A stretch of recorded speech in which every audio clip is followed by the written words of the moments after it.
Hello. Today I'm going to talk to y'all a little bit about instant gratification. Today in society, we try to find a way to get things as fast as we can because, as evolution comes about, we want to have things now rather than later.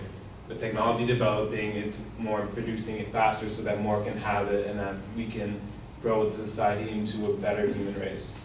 And the thing about that is sometimes we forget to slow down. The faster we move, the harder it is to take time to understand and comprehend the things that are happening, in the slower lane in life.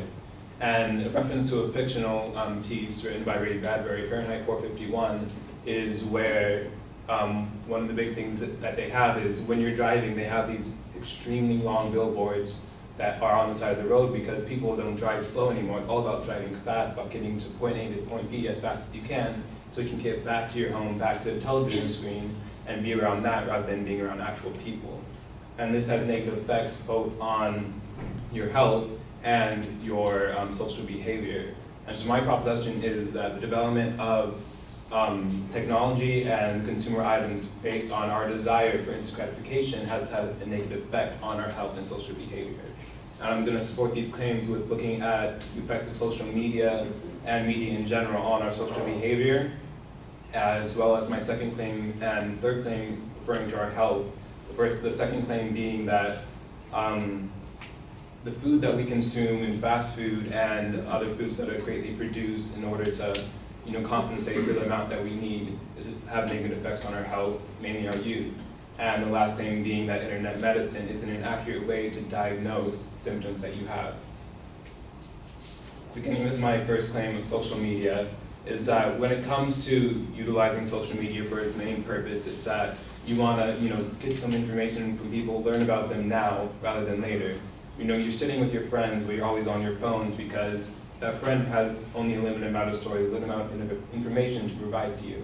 And when you look at social media, there's thousands and hundreds of stories that you can look at, and some that have more interest to you than the person that is sitting in front of you. And there was a study done by Eric Gilbert and Kerry Karahalis of the University of Illinois, and they reference a theory by Mark Gravenvetter, the tie strength. And the tie strength theory is simply asking questions like, what can this person provide for me? What strength do our relationships have? And what can I get from this relationship? And they base this theory off of interactions in person, up close, and with real people rather than online and social media. And it showed that there was a great number of individuals who answered the questions over social media that they were less reliable, that these people couldn't be there, they weren't reliable people to have in their lives. And that shows that social media creates, this not intimate relationship and rather a more, just acquaintance. And then the secondary claim about food is fast food, as we all hear, is terrible for us. And there was a study done by National Heart, Lung, and Blood Institute, American Academy of Pediatrics, and the scholars at the University of Chicago, and many more that showed that the fast food industry has a negative effect on the health of our youth, with America being one of the most obese countries in the world. And of course, raising GMOs rather than organic foods has a negative effect on our health. There was a study done by a French doctor, Dr. Sarah Nilly, and this is shown in the movie GMO OMG on Netflix. And he shows that GMOs in food can cause potential harm with carcinogens that are present, and that is from the pesticides and such that are present in the food. And with my last claim showing about internet medicine compared to actually seeing the physician. And the first negative effect about internet medicine is the fact that when you search for internet, internet help when you're looking for the answer to what's going on with you, you don't really know what to really search for. There was a study done by the Department of Family Medicine at Wayne University where it shows that 82.5% of the people who do look up information online use keywords in their symptoms rather than more specifics. So they don't get specific results, they get a multitude of results to choose from, so they don't know what they really have, but they have so many choices to choose from, which is not a good way to determine what illness you have. And there's a study done by the Journal of General and Internal Medicine that shows that 59% of people who do look online and discover things about their health don't go to their actual practitioner afterwards to get an actual accurate test. Because without accurate tests, you can miss underlying symptoms that could potentially harm you in a greater way. And so I just wanted to emphasize the fact that instant gratification is something that is good for society as we move on and evolve, but taking chances to slow down and understand the things that are going on around us rather than just accepting them. With GMOs or with the way we get medicine or the way that we interact with people. Taking the chance, slowing down, smelling the roses is going to benefit us greatly as society, and it will make us closer as a, yes.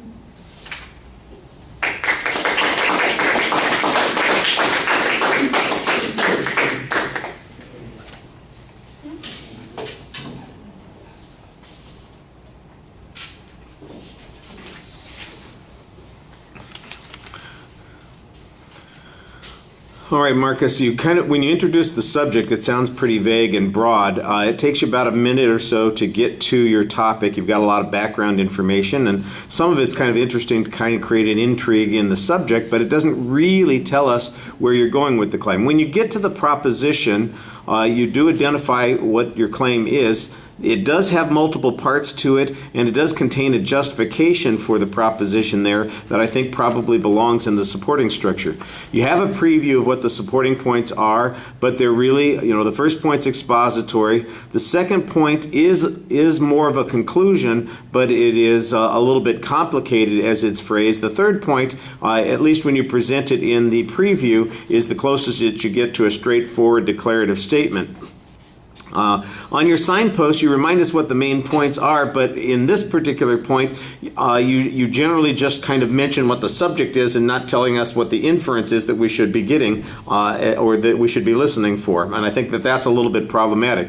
Any one of the secondary claims that you presented could easily have been its own speech, and in fact, I think we heard 2 or 3 of them. I know we heard one on the diagnosing of yourself online. I know we heard plenty of social media stuff that was going on too. I don't know if we heard anything about the second point. That might have been the one where we didn't get something that was too particular. Oh, well, we didn't we have a fast food or a GMO one? Not in this class, but my friend from a different class. All right, so in another class. Like I said, I hear these topics all the time. And so it feels like you've kind of got 3 topics that you've squeezed into one subject, and each of them ends up being really abstract as a consequence. Sometimes the material that you present is a little problematic also, because although you make reference to studies that you're citing, it never sounds like you were quoting the study directly, except for that one time where you had a statistic that talked about the percentage of people who look for information online. It was like 59%, then never actually see a doctor. That sounded the most like it was a direct quote from some of the research that you did. Everything else sounds like a paraphrase. And the first question that popped into my head when you mentioned that is, and what percentage of people do go look online to try and diagnose their illness? So you give us a percentage of the people who look online. I'm not sure how many people do that instead of going to the doctor, but the people who do look online, apparently they sometimes decide, well, I'm not really that sick. I'm not sure if that's a good or a bad thing. We don't have any consequence of that. And there are similar issues on the other points as well. So I think, like I said, that it might have been better if you'd picked one of those subcategories, focused on it, and made it your argument, and that would work a little bit better. I think you do a nice job speaking to the audience. I mean, you use all of your time, but the information is really abstract, and the arguments, they're not phrased as arguments to begin with, and that's problematic. And you need, I think, much more sufficient information on some of these points. All right, thank you.